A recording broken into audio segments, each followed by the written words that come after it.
This is the Game Changers Experience. Deep dive conversations with leading business disruptors, Olympic athletes, celebrities, entrepreneurs, and influencers from around the world. This show will teach you insights about the winning principles in mindset, productivity, marketing, branding, entrepreneurship, business strategy, and more. Hosted by productivity authority, business strategist, former elite athlete, author, and public speaker, Adam Strong. Hello, everybody, and welcome to the Game Changers Experience podcast with myself, Adam Strong. And today we have another great guest here on the show. We have a lady called Danielle Mulvey.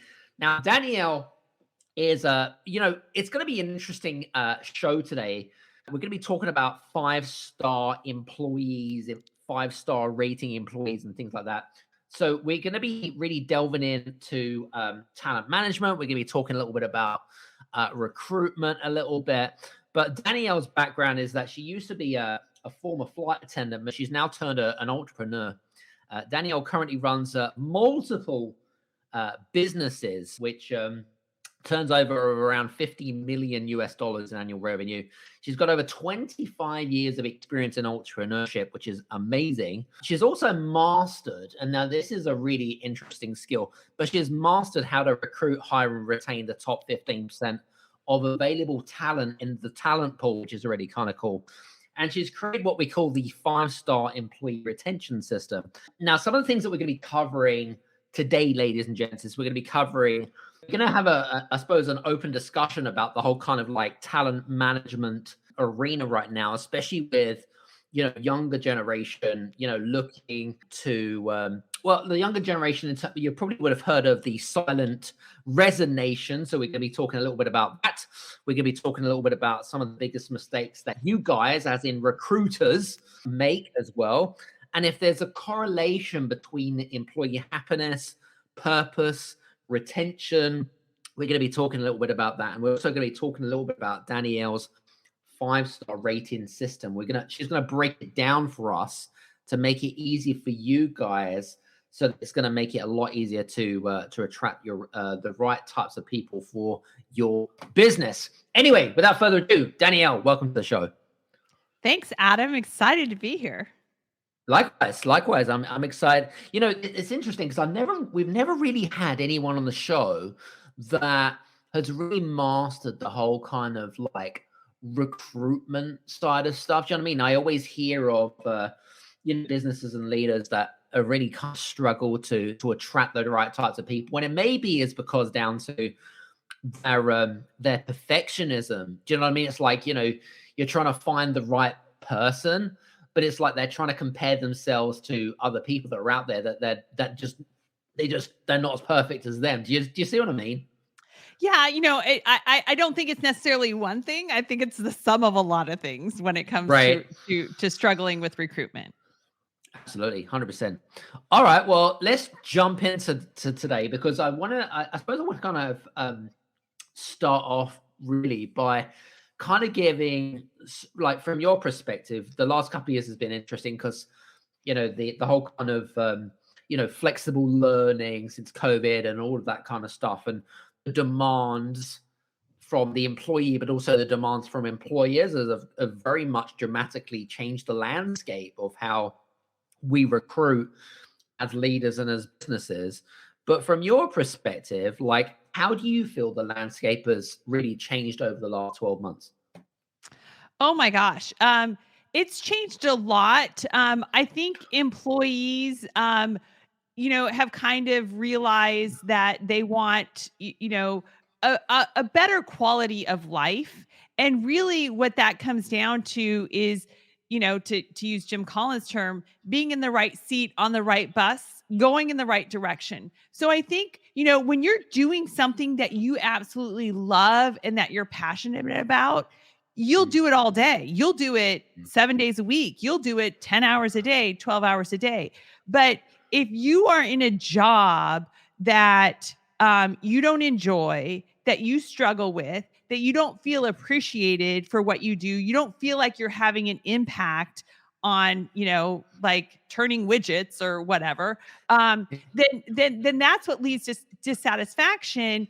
And nothing's going to fix that. Like, you're in the wrong seat on the wrong bus and you're going in the wrong direction. So, I believe in free will, and it goes both ways, and if an employee is unhappy, they need to find another job. They need to find what feeds their passion. They need to get that aligned. They don't need to just take a job because they think they'll like it or they think that they can do that. And, I'll say this, when it comes to recruitment, here's a great strategy, is that you should offer a shadow day. When you get through like the later stages in what we call the gauntlet, you want to spend a lot of time with candidates. You want to spend thoughtful time with candidates, but you also want to give an opportunity for them to come in and do a shadow day. Now, if this is a remote position, you can still do a 4 to 6 hour shadow day with a candidate. So it's irregardless of being in person or remote. But that shadow day is really, really important so that they're really understanding what a day in the life is like in your organization and in that seat on that bus that you're driving in this direction. We have several businesses. One business is a construction material supply business. And a few years ago, we were recruiting for an assistant contracts manager. And we didn't need someone with construction experience. So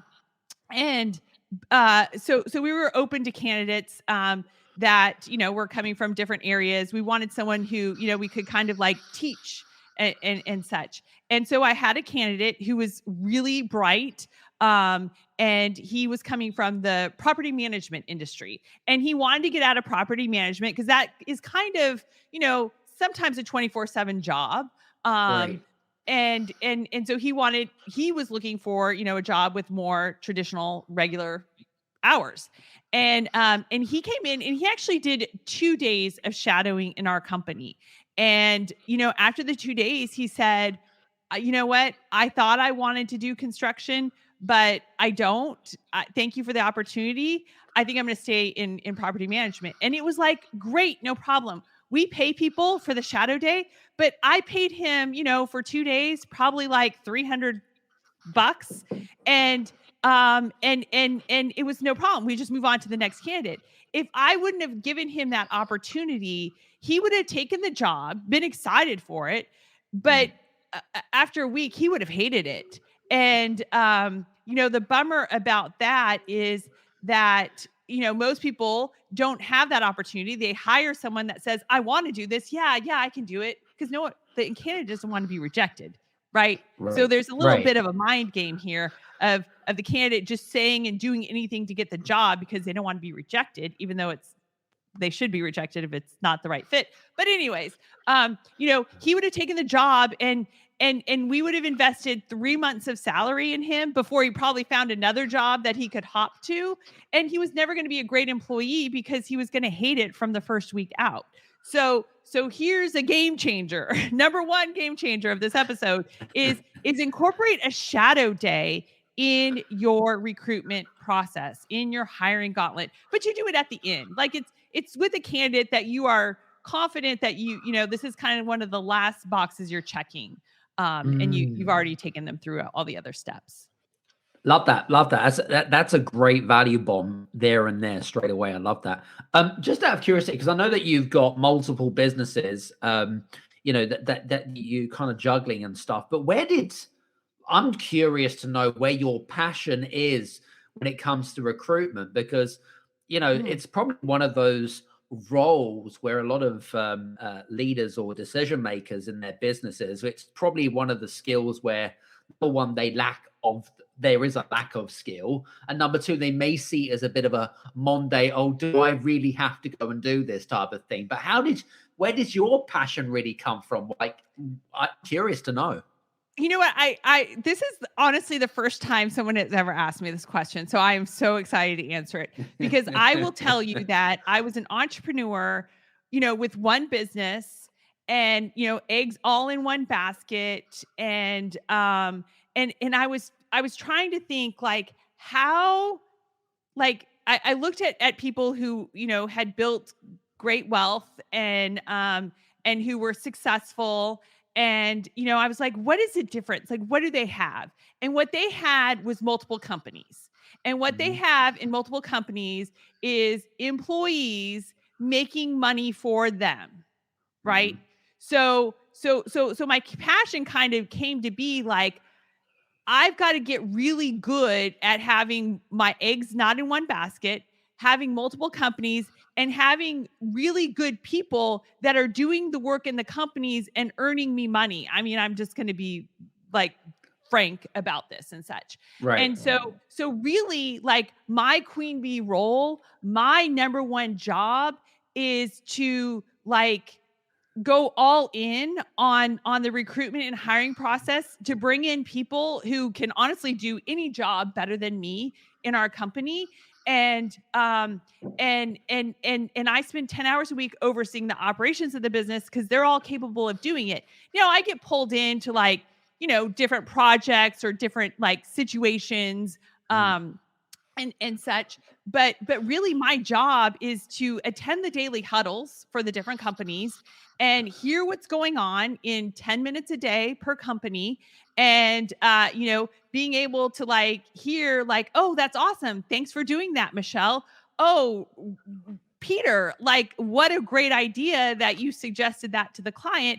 And so in 10 minutes a day, I'm hearing what's going on, but I'm also understanding and being able to appreciate my employees. I'm able to, remind them of the importance of what they're doing and giving them purpose.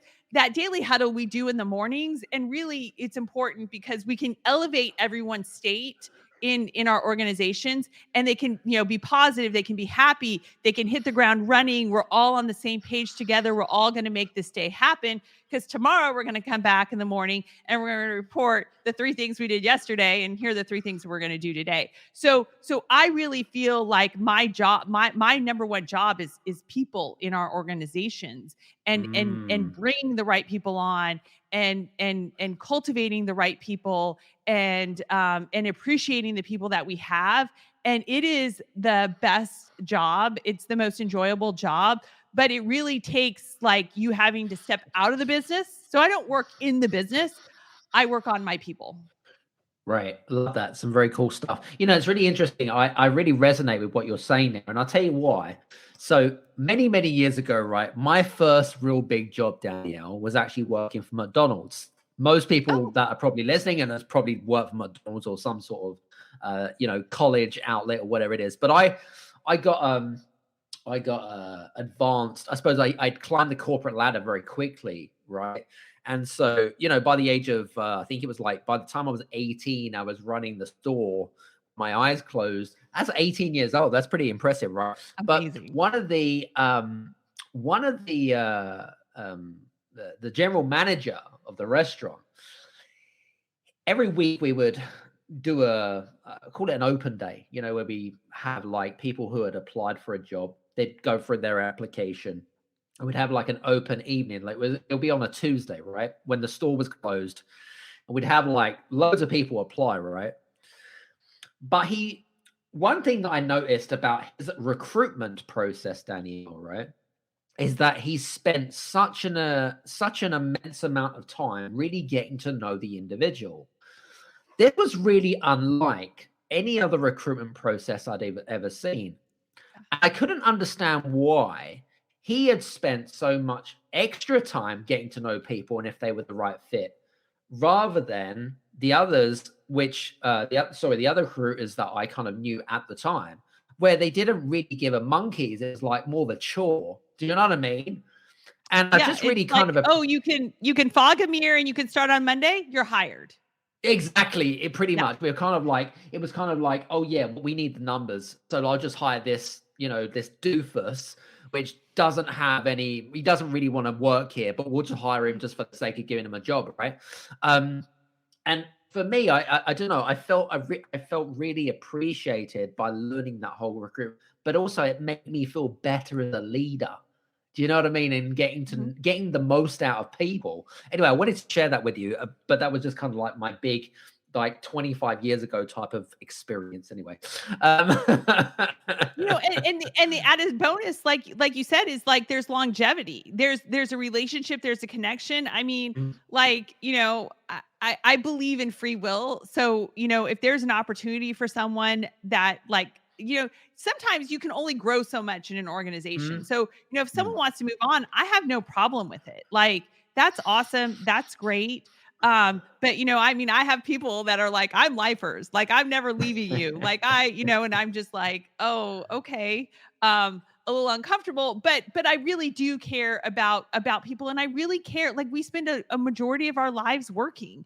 And so I Mm. really want people to enjoy what they're doing and find it purposeful and meaningful. And ideally it should connect with their why, as Mm. well, but we won't get into those weeds. Absolutely. That's cool. I love that. Some good stuff, which beautifully moves into the next question of, like, from your perspective, only because I've experienced it a little bit, but what do you find is some of the biggest mistakes that recruiters make when it comes to whether it be the onboarding process or just like the process on board, rather than kind of, complaining about the fact that there's not enough talent out there, all the good ones are gone. You've heard that before, right? But Yeah. really, I think it's a mindset more than myself. But from your perspective, what do you think are some of the biggest mistakes that recruiters make? So I agree with you. It is totally a mindset thing. So number one, you have to get into a positive mindset, and you need to understand the numbers. So if you want a 5-star employee, we say a 5-star employee represents the top 15% of available talent at the given rate. So you don't pay a 5-star employee more. You can't pay for performance. You can't, someone who you're paying $50,000 a year to, and who's, average or ho hum, don't give them a $25,000 raise and think that they're going to, suddenly become a 5-star employee. That never works. So if it's a numbers game, then 1 out of 7 candidates is a 5-star potential employee. So you need to have 21 candidates to have 3 potential 5-star candidates. So you want to cast as wide of a net as possible. Most people just do a job posting on, the most popular job board in their market or in their area. Maybe they do 2 job boards, but you really got to get creative. You really have to cast a wide net. And I would challenge you to find people who maybe aren't looking for a job right now. So again, most Mm. people are posting on the job boards, and those people are looking for jobs. But, I would say that probably, it depends upon the companies. Some are local to me, but I would say probably, depending upon the company, 30 to 60% of my employees I had on a virtual bench, or I recruited in the wild. I found them in the wild. They were never going to find a job posting I had on Indeed because they're not looking. So, Right. so you got to like really cast a wide net. You got to go out there. You got to build virtual benches. You've got to find people in the wild, so that you increase your numbers, in terms of applicants. When you say you've got to find people in the wild, what do you mean by that? So, I mean, Can you give us an you can find example? them anywhere. So I'll just talk about, in one of our companies, we were working with a payroll services company. We still work with them today. And we had an Right. HR designated person that we could call with questions or whatever. And, Mm. 8 years ago, I meet this person. We worked together all this time. And, I said to her, one day I'm going to have a position for you where you're going to be in-house with me, and we're going to be working together full time.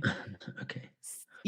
7 years later, or actually, oh my gosh, now 6 years later, she came on board, and she's been with us for 2 years now. So, Cool. it was a long process, and she was eager, and the timing worked out. I have another person, who's in our accounting department at our construction material firm, and she was the business manager at my children's school. And, Mm. I would say things to her, and then things sort of changed at the school. Her hours got cut, this, that, the other. And then it was like, I had planted that seed, and I'd been watering that seed. And then, when things changed for her in her other position, she was ready to come on board. So, it's just when you see someone with the right aptitude, someone who's demonstrating the 11 qualities of a 5-star employee in the wild, that's someone that you should put on your virtual bench. You should talk to, Love you that. should seed, and it might happen right away and it might take some time. Mm. But that's a technique. I like that. It's kind of like farming and sowing. You've heard of that, right? So you sow a seed, like a farmer, he sows a seed, and you let it kind of mature, if you like, and when it's ready to flourish, it's ready to pop out. Does that make sense? Yeah, I yeah, like that. yeah. And I mean, and future casting too. Like, I didn't have a position for this HR person, but I knew one day I would. So it Mm. was. I didn't set expectations that Mhm. it was going to happen right away and such.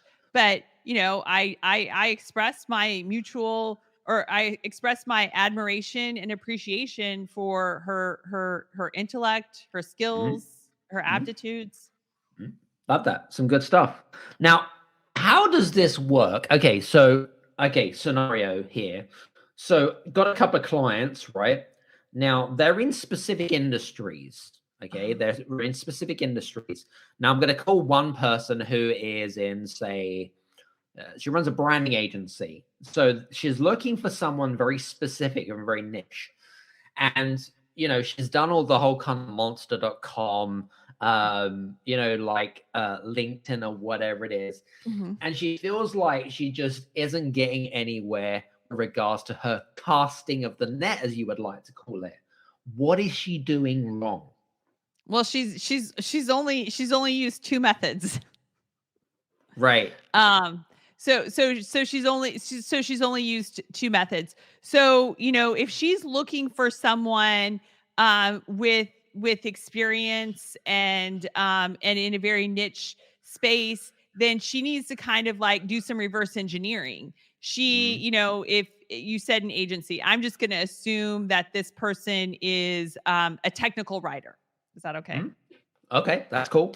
So if you've seen other brands or you've seen other companies and you really like how their stuff is getting written, Mm.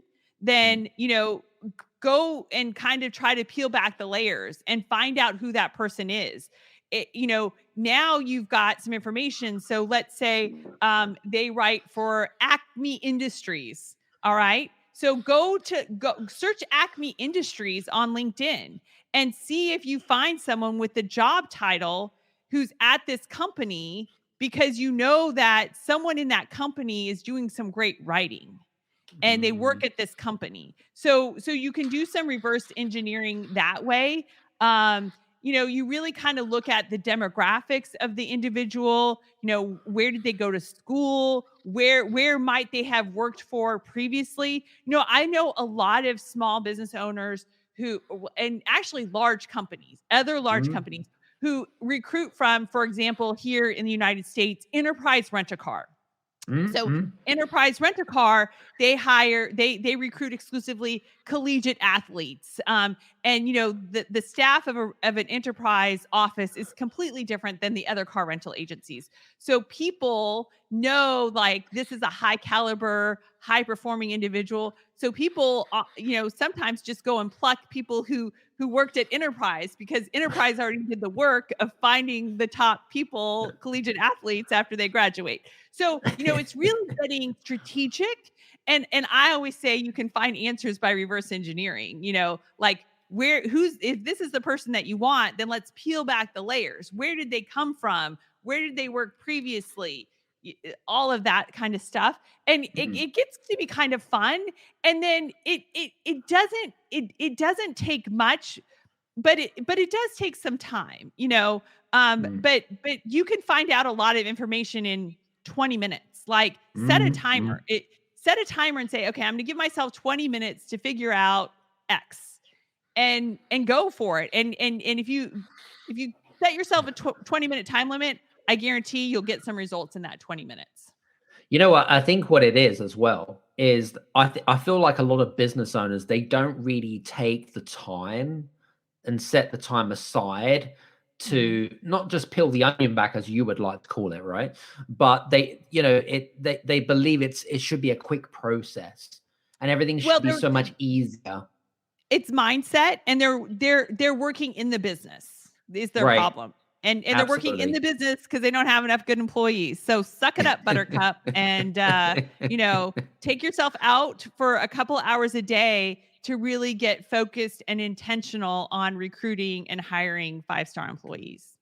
Love it. Some good stuff. Can you share? I'm sure, with all the companies that you've had and all of the people that you've hired, has there ever been a time, and I'm sure there has been a time, by the way, that there's a correlation between you sensing someone's level of happiness, their engagement, and if they're kind of like their attitude is a little bit, I don't know, on the rocks, if you like.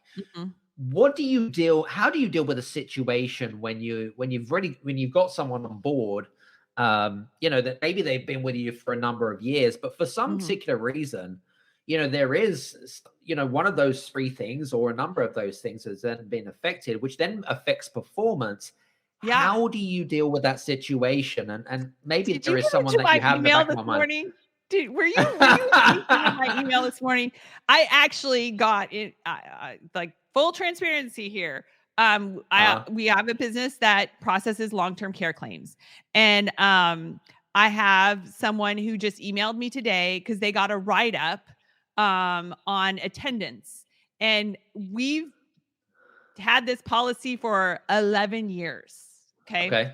I would have to go back, but I don't recall having to fire anyone, or that they got to the level where they were terminated due to attendance. Got it. This individual got a write up and wrote a very I'll read some of it. Shit email. And was just like, I think this is unfair.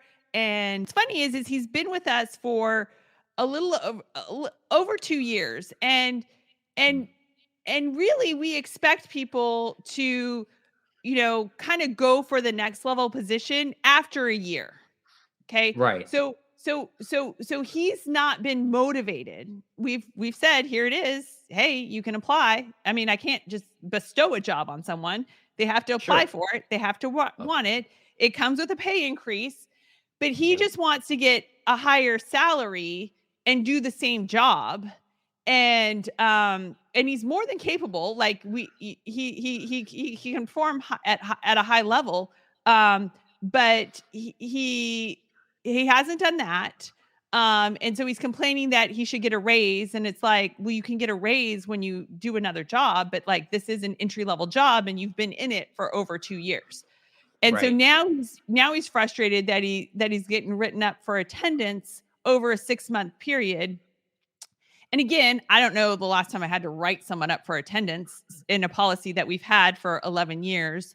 And so he's saying that I'm asking that the policies be reviewed with real life people, your coworkers, in mind, as this job is not always the number one priority, but rather a necessity to fund our basic human needs. What? Guess what? Go on. He is so this is my response to him that I've not sent yet. Okay. By the way, guys, you're getting first dibs on this, right? This is undisclosed information, right? We've infiltrated here. Okay. All right, go.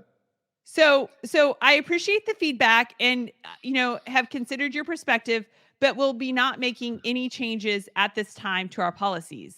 It seems you are very unhappy here since our company policies and procedures do not align with what you find reasonable. This is not a good fit. And he's going to be terminated tomorrow. So, and again, clearly he's in the wrong seat on the wrong bus going in the wrong direction. So we're going to let him off the bus tomorrow. There we go. Exactly. So, by the way, we're going to make sure. Well, you may actually be hearing this, Mr. Employee. By the way, it will probably be after you're sacked. But hey, that's fortunate. We knew before. So, but there we go. Anyway, very So, good. I mean, and so you can't change. I mean, like, he's been a high performer. Like, we need 42 claims per day. He's capable of processing 60 claims a day. Okay. He's capable of processing 60 claims in actually like 6 hours a day. And we offer, if you process that many claims, then you get paid for an 8-hour day. So if you do it in 6 Mhm. hours, you get paid for an 8-hour day. So he has a history and he's capable of doing it. Like, he's good at his job and Mhm. such. But like, I mean, Down to choice. Down to choice. something's changed in his life. Something's changed in his mindset after 2 Mhm. years. Okay, that's fine. I can't make someone happy in an entry level position for forever, right? Nope. So if he's not Absolutely. willing to move up, surprising, but okay, lesson learned. Exactly. So that's cool. I like that. This is an intriguing conversation. You see, ladies and gents. All right, let's get into the 5-star rating system that you mentioned at the beginning, because I know that you mentioned around, was it 11 qualities? Am I mistaken? Yeah, so that's one of the stars. So the 5-star. So one of the things I think that recruiting recruiters and business owners and anyone in a hiring position Mm. missteps on is they're too subjective in their hiring process. Too Okay. subjective. They Hmm. have they don't have any structure. They don't have any like rating system or objectivity. So the 5-star rating system actually helps you, remove that subjectivity and be objective about what you're looking for in candidates and seeing if it's a match. So there's 5 criteria in the 5-star rating system, and the first star is alignment with core values. So, people always say, "Oh, if I could just clone myself." Well, the best way to clone yourself is to hire people who are aligned with your core values. Because if someone is aligned with your core values, they think like you, they're going to make decisions like you would make decisions. So that is the number one secret. It has to be your true core values, not your aspirational values or the accidental or occasional Hmm. values that you want, but your real true core values. And when you think about it, let's be honest, relationships, personal relationships, romantic relationships often disintegrate when you realize we're not aligned with our values, right? It's really Hmm. hard to be in a relationship with someone. And so it's the same thing with employees. You need alignment with your core values. So that's the first star. The second Hmm. star are the 11 universal qualities of a 5-star employee. So we've identified 11 universal qualities. 2 of them are coded green, which means they're relatively easy to change. And 2 are coded red, which means that they're rather difficult to change. And 7 are coded gray, which means, they can change, but as the owner or as the manager, you've got to really work with that person and coach them to level them up on those qualities. So if you have someone who does not meet your standard on the red ones, so the 2 red ones are listen and learn. You need people to listen. And so at what level do you need them to listen on a 5-point scale? Do they have to be like super listeners? And when we say listen, like, we mean active listening. They're taking notes. It's like what do you need from a listen perspective? And if someone's not listening, I had an interview last March with someone, and 3.5 minutes in, she's talking and not answering my questions. And I'm like, okay, let me ask simpler questions. And at 5.5 minutes, she still wasn't answering the questions. And I'm like, red flag. Okay, I'm sorry. This is not going to be a fit. Thank you so much. Good luck in your job search. You move on. The other red one in the universal qualities is limber. Okay. So employers shouldn't use the term flexibility because there's a difference of expectations. Employees want flexibility. Employers need employees who are limber, meaning they're amenable to change. They're flexible. I don't want to use the word flexible. They're adaptable.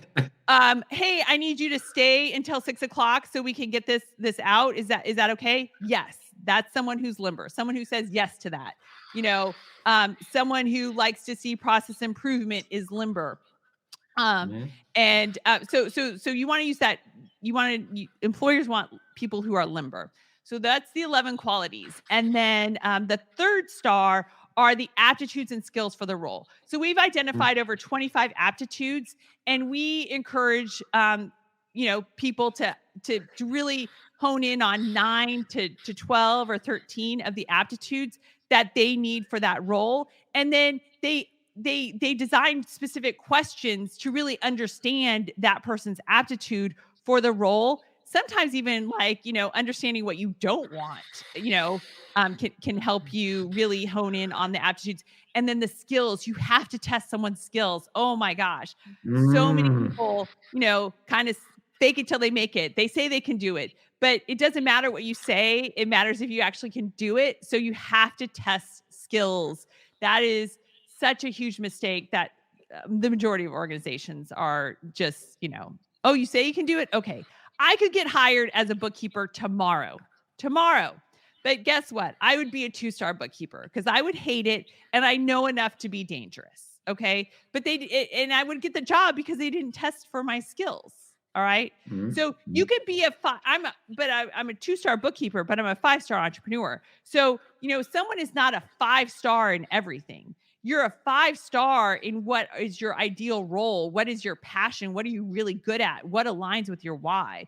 And we can't be a 5-star in everything. I mean, there's a list of jobs that I am just not a 5-star employee for.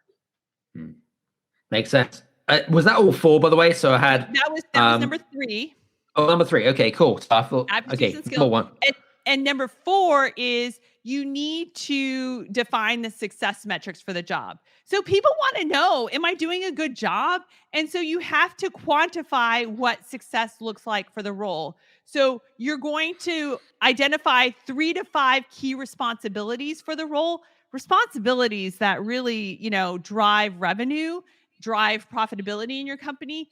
And then for each of those key responsibilities, you need to quantify what success looks like. So with a number, a dollar sign, a percentage. So for us, like I mentioned, in our claims processing business, our success metrics are 95% procedural accuracy, 98% financial accuracy, and 42 claims per day. That defines success in the role. If you're doing less than that, then you're not doing well and you're going to get a write-up. But it's very clear what success looks like. And, every single job should have 3 to 5 key responsibilities and must have a number quantifying what success looks like. So that employee knows, am I doing well? Am I doing right? And because people want to do well, but sometimes they don't know what well is. And if you don't define it, then what I think is fine is going to be different than what Joe thinks is fine, right? And then the final star is return on payroll. So, you need to make sure that your payroll is aligned with what they're doing for the company. And that return on payroll should be a 3x return on what their salary is. So if you're paying someone $50,000 a year, they should be producing $150,000 impact on revenue. And, every position has an impact on revenue.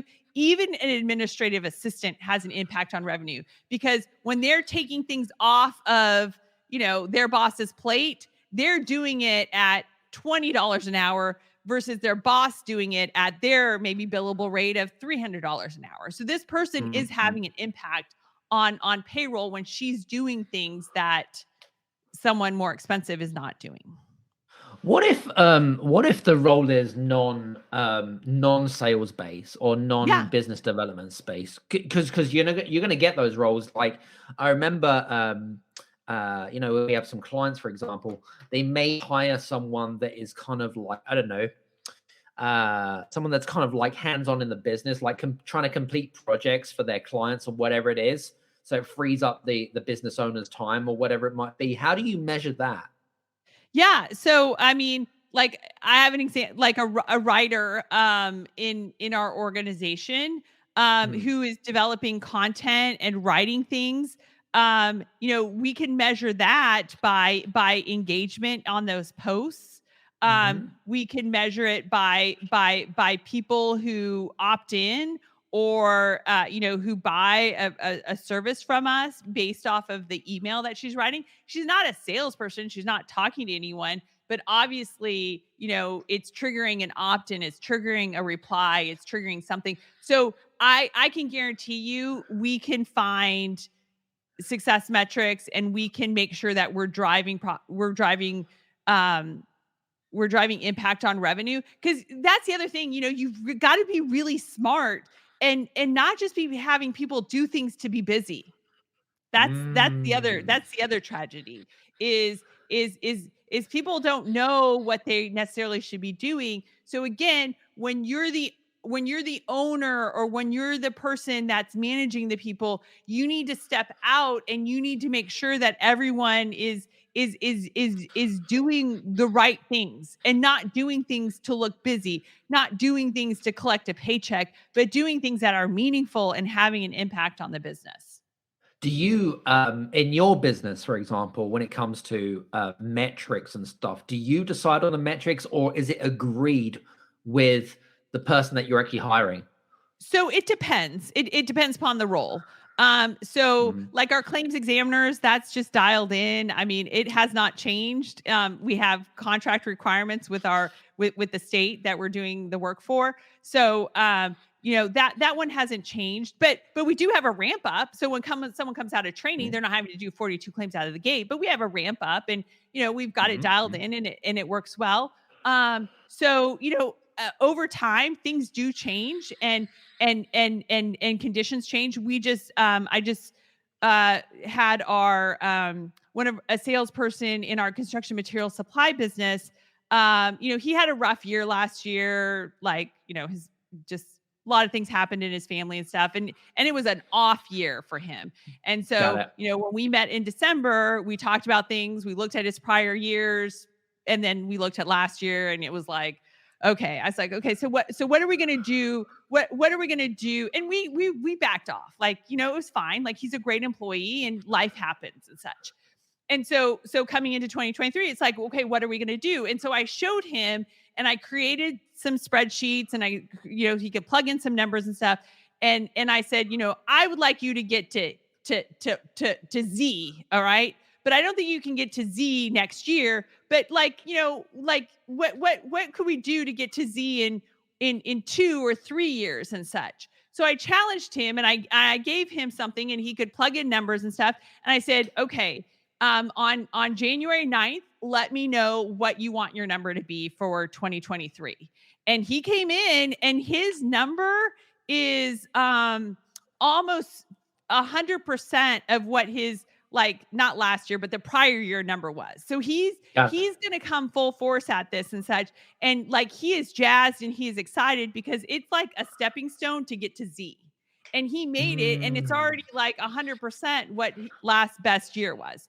So it just depends upon the role. It depends upon the position. It depends upon their experience. But again, you just have to be in tune with things. And if things aren't working, that's when you need to have a conversation with someone and, kind of get it figured out, get them right on the path. Again, we backed off last year with what was happening.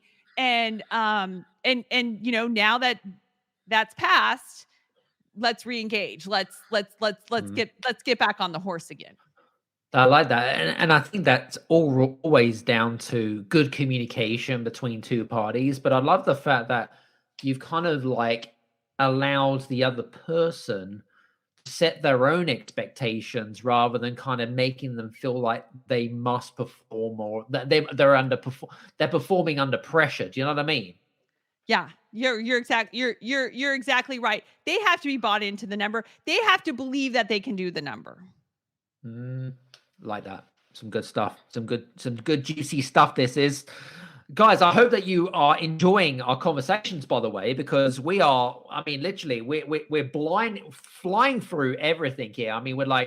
We're coming towards the end of our conversations and stuff, but there are just some great value bombs that Danielle is really really dropping here. And I feel really, I feel like this has been a really in-depth conversation around the whole kind of recruitment stuff. By the way, I'm curious because in the background, you've got, like, for you guys that are watching the video, of course, you've got the all-in-one company. What is that? One of the name of your company? Is that what it is? Yeah, so I'm collaborating with Mike Michalowicz, the author of Profit First. He's a business author on his next book, which is tentatively titled All In. So the All In company has programming and resources to support that book, which is coming out in December of 2023. But we do guide companies and entrepreneurs on how to recruit, hire, and retain 5-star employees through the All In company. Love it. Love it. So for you guys that are interested or have been struggling with the recruitment process, and and if you don't fix it, you're going to go crazy, then you probably want to get in contact with Danielle. I think probably the best thing for you guys that are listening in, we're going to put all her social media contacts below. Feel free to drop her an email, mention the podcast, of course, and I'm sure that Danielle will of course, in due kind, respond and to see if she can help you in any way, shape, or form. Danielle, I just want to say thank you so much for being on the show today. It's been a pleasure. Yeah, and I've got the whole 5-star rating system that people can, like, download, including the 11 qualities that we just briefly touched upon. So if you text "never settle" as one word, "never settle," and text that to 411321. Again, that's text "never settle" to 411321. You can get our How to Hire 5-Star Employees guide. And it'll take you through the 11 qualities, a really great exercise. And I have a link in there for your show listeners. So if you want to schedule a 20-minute Zoom with me, I'm all on board. Let's make it happen. And I can kind of, help you diagnose what some of your ailments are. By the way, I was going to ask you, with that text number, will work for people outside WhatsApp? of the US? You know what? I'm so sorry. Or outside the US. So if you're outside the US, will that work? So I will provide you with the show notes what you can WhatsApp the number. Okay, I don't that have sounds it. cool. I'm sorry. No, I'll text that's you right all after good. this. Or We'll get that sorted. It's all good because I know that we have quite a few listeners in Singapore and in the UK and stuff like that. So I know that these text numbers work very well for our American listeners and people in North America, but probably not so much in Europe and Asia. So, but listen, it's been a ball. Thank you so much for being on the show today, guys. I hope that you've enjoyed today's show. If you have, please do me a favor. Please leave us a 1 or a 5-star review on Apple or Spotify. We greatly appreciate that. I love feedback. Okay, so we want to hear from our listeners. We want to hear if you believe and you love what we do and what we're about. I want to hear from you guys. Listen, enough from me, enough from Danielle. Hope you have a great day, and hopefully we'll see you back on again on the next Game Changers Experience. Take care, and we'll see you soon. Cheers.